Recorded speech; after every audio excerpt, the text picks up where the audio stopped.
అబ్బో full protection రా. పెద్ద పెద్ద తాళాలేసి మరి పోలీస్ ప్రొటెక్షన్ ఇచ్చారు.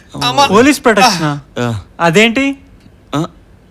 అంటే అది వ్యాలంటైన్స్ డే కదా, ఆదళ్ళు ఈదళ్ళు వచ్చి ఎక్కడ ఇబ్బంది పెడతారేమో అని ఫుల్ పోలీస్ ప్రొటెక్షన్ ఇచ్చారు రా. ఎంతైనా మీరు దేనికైనా పెట్టి పుట్టాలి. ఇంకా చెప్పండి. రేయ్ అది చెప్తే తెలిసేది కాదు, చూస్తే తెలుస్తుంది, అనుభవిస్తే ఇంకా బాగా తెలుస్తుంది. నాకు కూడా సినిమా చూపించాలని ఉందిరా.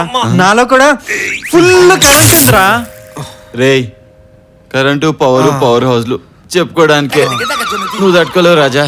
రేయ్ మీరు నాకు కరెంట్ ఎక్కించకపోయినా పర్లేదు, ఏదో ఒక రోజు ఎవరితో ఒకరితో నాకు కరెంట్ ఎక్కించేది వస్తుంది. అప్పుడు మీ కరెంట్ కట్టు